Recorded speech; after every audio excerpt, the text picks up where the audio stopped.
Assalamu alaikum प्यारा दोस्तों. Hopefully you are fit and fine and hopefully you are preparing for STS job. So friends, we have been discussing about error detection, subject verb agreement and some important rules. We have discussed 12 rules in previous videos, and onwards we will be discussing another rules to make you clear about error detection and how to detect error in sentence. पाण previous video में कुछ rules पढ़ी चुका आहियूं. पाण easy two complex पिया हलूं. पोयां जेके बि रूल्स हुया उहे मोस्टली इज़ी रूल्स हुया ऐं तव्हांजा पढ़ियल बि हूंदा.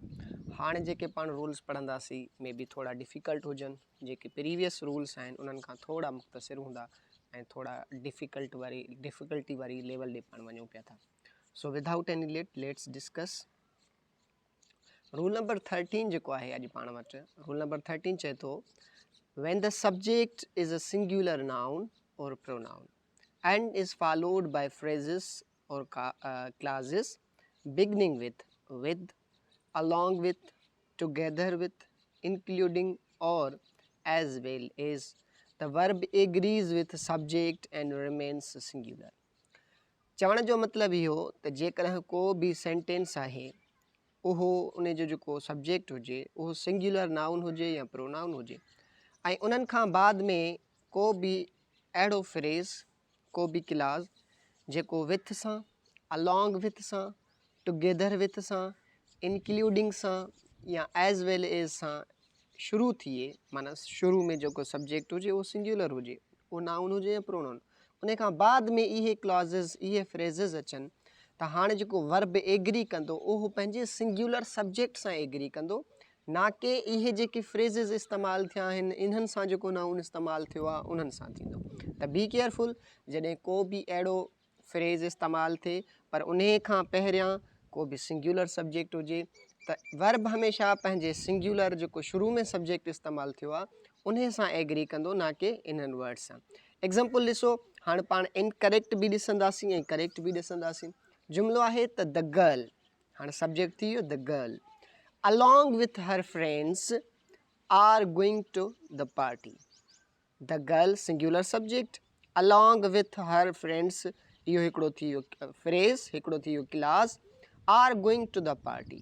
हाणे are going to the party हिते जेको are यूज़ थियल आहे, छा इहो सही यूज़ थियल आहे?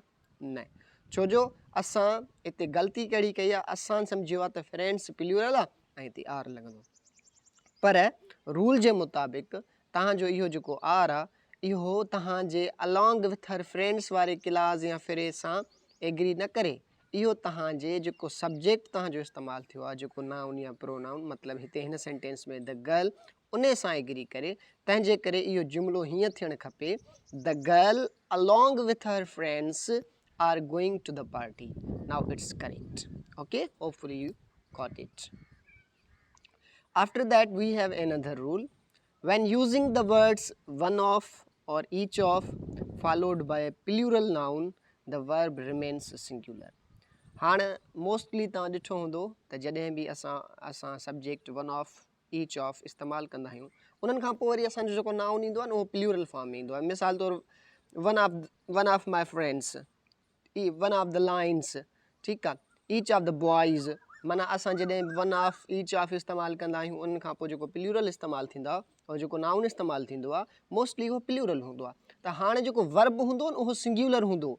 ही अक्सर करे ग़लती जेका आहे उहा टेस्टनि में, IBA जी टेस्टनि में, NTS जी टेस्ट में क्वेश्चन ईंदो रहंदो आहे त असां प्रोनाउन जेको आहे असांजो जेको सब्जेक्ट आहे उहो वन ऑफ या ईच ऑफ आहे, उन खां बाद में जेको नाउन इस्तेमालु थियो आहे प्लूरल इस्तेमालु थियो आहे. हाणे प्लूरल ॾिसण में पियो थो अचे, हाणे ठका करे असां उन सां प्लूरल वर्ब लॻाए छॾींदा आहियूं जेको असांजो ग़लति आहे. Let's see the example. Each of the boys have his own room. Each of the boys लॻल आहे आख़िर में, तंहिंजे करे असां सोचियो हैव हिज ओन रूम, माना असां हैव लॻाए छॾियो, but this is incorrect. The sentence should be each of the boys has his own room. Each of the boys has, each of the boys जेके बि छोकिरा आहिनि असां उन्हनि खे इंडिविजुअली इंडिकेट पिया कयूं त हर हिकु वटि पंहिंजो रूम हुजणु घुरिजे. So the sentence should be each of the boys has his ओन. जेकॾहिं सेंटेंस अचे each of the boys have त पोइ हिते जेका ग़लती आहे जेको एरर आहे उहो किथे आहे हैव में ग़लती आहे rule number 15 when the subject is a fraction or a percentage the verb agrees with the noun or pronoun that follows the fraction or percentage चए थो त जेकॾहिं फ्रैक्शन तव्हां मैथमेटिक्स में पढ़ियो हूंदो ऐं परसेंटेज बि तव्हां पढ़ी हूंदी जेकॾहिं परसेंटेज जी ॻाल्हि हुजे या फ्रैक्शन जी ॻाल्हि हुजे त जेको वर्ब एग्री कंदो उन खां बाद में जेको नाउन या प्रोनाउन इस्तेमालु थियो आहे उन्हनि सां कंदो उन परसेंटेज सां ऐं उन जेको आहे फ्रैक्शन सां न इस्तेमालु थींदो फ्रैक्शन त प्लूरल बि थी सघे थो परसेंटेज प्लूरल बि थी सघे थो पर उन्हनि सां गॾु जेको वर्ब जेको नाउन इस्तेमालु थींदो बाद में उहो जेको फॉलो करे थो उन्हनि खे नाउन या प्रोनाउन वर्ब हमेशह उन सां एग्री कंदो let suppose 1/3 of the cake 1/3 of the cake have been eaten टियों हिसो 1/3 of the cake have been eaten टियों हिसो केक जो खाधो वियो आहे हाणे टियों हिसो तव्हांखे लॻे थो त प्लूरल थो चवे तंहिंजे करे हिते हैव लॻे पर रूल जे मुताबिक़ 1/3 of the cake हाणे केक जी ॻाल्हि आहे केक सिंग्युलर आहे केक हिकिड़ो नालो आहे पर्टिकुलर हिकिड़ो नालो आहे ऐं सिंग्युलर नालो आहे तंहिंजे करे हिते हैव न बल्कि हैज़ लॻणु घुरिजे सो sentence should be like this 1/3 of the cake has been eaten so be careful जॾहिं परसेंटेज फ्रिक्शन जी अहिड़ी का ॻाल्हि अची वञे त वर्ब जेको आहे नाउन या प्रोनाउन सां एग्री कंदो जेको उन परसेंटेज उन फ्रैक्शन खां बाद में इस्तेमालु थियो आहे Dear friends, then we have another rule, rule number 16. When using expressions more than one or many the verb remains singular.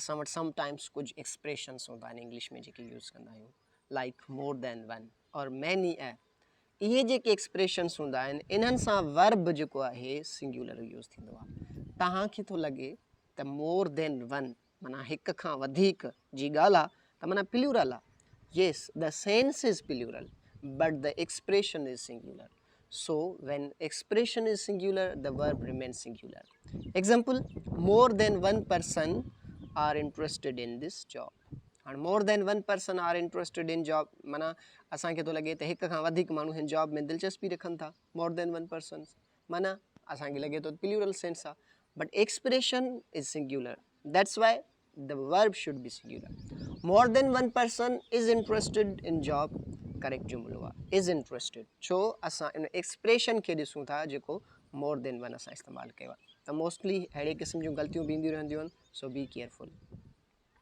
उन खां बाद में रूल नंबर 17 आहे असां वटि रूल नंबर 17 में असां वटि कुझु पर्टिकुलर वर्ड्स आहिनि कुझु वर्ब्स आहिनि असां उहे जॾहिं बि इस्तेमालु कंदा आहियूं उन्हनि जो असांखे थोरो ख़्यालु करणु घुरिजे like we have ask advise allow command force forbid invite encourage compel beg order imagine etc जेकॾहिं इहे सेंटेंस हुजनि त पोइ इन्हनि खे object plus to plus verb to सां असां वर्ब टू माना हिते सेकेंड वर्ब टू माना वर्ब फॉर्म न पर सेकेंड वर्ब सां फॉलो कयो वेंदो आहे मिसाल जे तौर ते he advised to do it by me encourage जुमिलो आहे छो जेकॾहिं असां वटि इहे सेंटेंस में जेके वर्ड्स मूं मथे ॿुधाया आहिनि इहे सेंटेंस में अचनि त इन्हनि खां बाद में वरी ॿियो ऑब्जेक्ट अचे पोइ टू अचे पोइ वरी हिकिड़ो ॿियो वर्ब अचे त पोइ सेंटेंस असांजो सही थींदो हाणे ॾिसो ही advised to do it by मी इहो ग़लति आहे छो जो एडवाइज़ड खां पोइ असांखे ऑब्जेक्ट खपे ऑब्जेक्ट हिते आहे ई कोन त करेक्ट कीअं थींदो he advised me to do it he advised मी एडवाइज़ड लिखियोसीं आख़िर में वरी ॿियो हिकिड़ो ऑब्जेक्ट लॻायोसीं पोइ वरी टू इस्तेमालु कयोसीं ऐं वरी वर्ब टू इस्तेमालु कयोसीं वर्ब टू माना ॿियो वर्ब जो फॉर्म ॿियो न पर ॿियो verb second verb he advised me to do it but पर कंडीशन हिकिड़ी ॿी बि हिते आहे but if these are used in passive voice then they are followed by to plus verb हाणे जेकॾहिं इहे जेके मथे वर्ड्स इस्तेमालु थियल आहिनि इहे एक्टिव में यूज़ थियनि त ऑब्जेक्ट खणंदा जेकॾहिं पैसिव में यूज़ थींदा त ऑब्जेक्ट कोन खणंदा let suppose we have another sentence for understanding it very clearly She was permitted to go with him. She was permitted माना it is passive voice. She was permitted to go with them. हुनखे इजाज़त ॾिनी वई हुई हुननि सां वञण लाइ.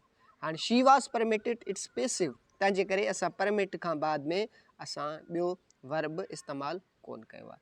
जॾहिं बि इहे वर्ड कंहिं एक्टिव जे सेंटेंस में यूज़ थींदा त असां इन्हनि सां लाज़मी आहे ऑब्जेक्ट लॻाए पोइ जेको आहे वर्ब लॻाईंदासीं. टू लगाए उन खां पोइ वर्ब लॻाईंदासीं वर्ब टू लॻाईंदासीं. Then we have rule number 18 जेका मोस्टली असांजा कैंडिडेट्स ग़लती कंदा आहिनि. No is followed by how where when why and infinitive. जॾहिं बि नो असां इस्तेमालु कंदा आहियूं त उहे जेको नो हूंदो आहे उन खे लाज़मी आहे असां how where when why and infinitive सां असां फॉलो कयूं. For example we have incorrect and correct sentence. I know to write a letter. I know to write a letter. This sentence sounds good. माना sentence तो सही थो लगे पर rule जे मुताबिक sentence should be I know how to write a letter. I know to write a letter sounds good but should be I know how to write a letter. माना जॾहिं बि no इस्तेमालु कंदासीं उन खां बाद में असां how, when, why and infinitive लॻाईंदासीं. I know where to go. I know how to write a letter. I know why to make copy him. Okay, so see, when we use no then there should be how, where, when, why and then infinitive. Infinitive means first form of verb with to. All right, then we have rule number 19 which is very essential. Bare infinitive is used after modal auxiliaries. हिकिड़ो हूंदो आहे full infinitive, infinitive जंहिंखे पाण चवंदो. ॿियो हिकिड़ो हूंदो आहे bare infinitive. Infinitive असां उनखे चवंदा आहियूं जॾहिं first form of verb with to इस्तेमालु कयूं. bare infinitive माना जेको टू खां सवाइ हुजे, टू खां सवाइ. हाणे जॾहिं बि bare infinitive इस्तेमालु modal auxiliary इस्तेमालु कंदासीं जेके असांजा modal verbs आहिनि, modal auxiliary जंहिंखे पाण चवंदा आहियूं उन्हनि खां बाद में असां हमेशह bare infinitive यूज़ कंदा आहियूं. full infinitive यूज़ न कंदा आहियूं, टू वारो infinitive यूज़ न कंदा आहियूं, bare infinitive यूज़ कंदा आहियूं. या ॿिया बि कुझु वर्ड्स आहिनि dare not आहे, need not आहे. इन्हनि खां बाद में असां हमेशह bare infinitive यूज़ कंदासीं. असां कॾहिं बि full infinitive जंहिंखे infinitive टू फॉर्म चवंदासीं वर्ब जो टू खां फॉर्म सां गॾु असां उहो इस्तेमालु न कंदासीं. For example you need not to work hard. You need not to work hard. Sentence is incorrect. How it will be corrected? Correct हीअं थींदो you need not work hard. You need not work hard. टू ख़तमु थींदो छो जो bare infinitive use करिणो आहे. full infinitive न आहे. टू फॉर्म ऑफ जेको वर्ब जो फर्स्ट फॉर्म आहे उन सां टू लॻंदो आहे उहो infinitive यूज़ न आहे करिणो, bare infinitive. या मिसाल तौरु पाण ईअं चवंदासीं you can write. You can to write न. You may call. You may to call न. You could not call him. You could not to call him. इहो ग़लति आहे. माना जॾहिं बि मॉडल ऑक्सिलरी इस्तेमालु कंदासीं त उन सां bare infinitive लॻाईंदासीं. Dear friends, then we have rule number 20 which is also important rule. When there are two subjects in a sentence and they are not in the same number then we must have to use separate auxiliaries. चए थो जेकॾहिं असां वटि ॿ subjects हुजनि, ॿ file हुजनि sentence में ऐं उहे सेम नंबर खे ज़ाहिर न कनि. माना हिकिड़े जी क्वांटिटी अलॻि हुजे, ॿी जी क्वांटिटी अलॻि हुजे. हिकिड़ो सब्जेक्ट हिकिड़ी क्वांटिटी खे ज़ाहिर करे, ॿियो सब्जेक्ट ॿी क्वांटिटी खे ज़ाहिर करे त असां उन्हनि सां separate auxiliary separate helping verb लॻाईंदासीं. इज़ थी वियो, एम थी वियो, वाज़ वर, हैव, हैज़ जेके बि आहिनि उन्हनि ॿिन्ही सां अलॻि अलॻि लॻाईंदासीं. Let's see the example. 3 killed and 1 were injured. 3 killed and 1 were injured. See, we have two different quantities with a different subject. 3 killed, 3 Maria विया and 1 were injured. हिकिड़ो ज़ख़्मी थियो. सब्जेक्ट में तव्हांखे ॾिसण में अचे पियो त ॿ ॻाल्हियूं आहिनि. 3 मारिया विया ऐं हिकिड़ो ज़ख़्मी थियो. Means we have different quantity with different subjects. त पोइ असां वटि जॾहिं ॿ डिफरेंट क्वांटिटीज़ हूंदियूं, डिफरेंट सब्जेक्ट हूंदा, उहे सेम इन नंबर कोन हूंदा त पोइ असां उन्हनि सां अलॻि अलॻि ऑक्सिलरी लॻाईंदासीं. 3 were killed and 1 was injured. हाणे थ्री प्लूरल हुयो तंहिंजे करे असां वन लॻायो और वर लगायो ऐं वन जेको आहे सिंगुलर तंहिंजे करे असां उन सां वॉज लगायो आहे. Hopefully you got this lecture and kindly keep watching my YouTube channel. Inshallah you will soon get the preposition tricks and reading comprehension tricks for the test. Thank you so much.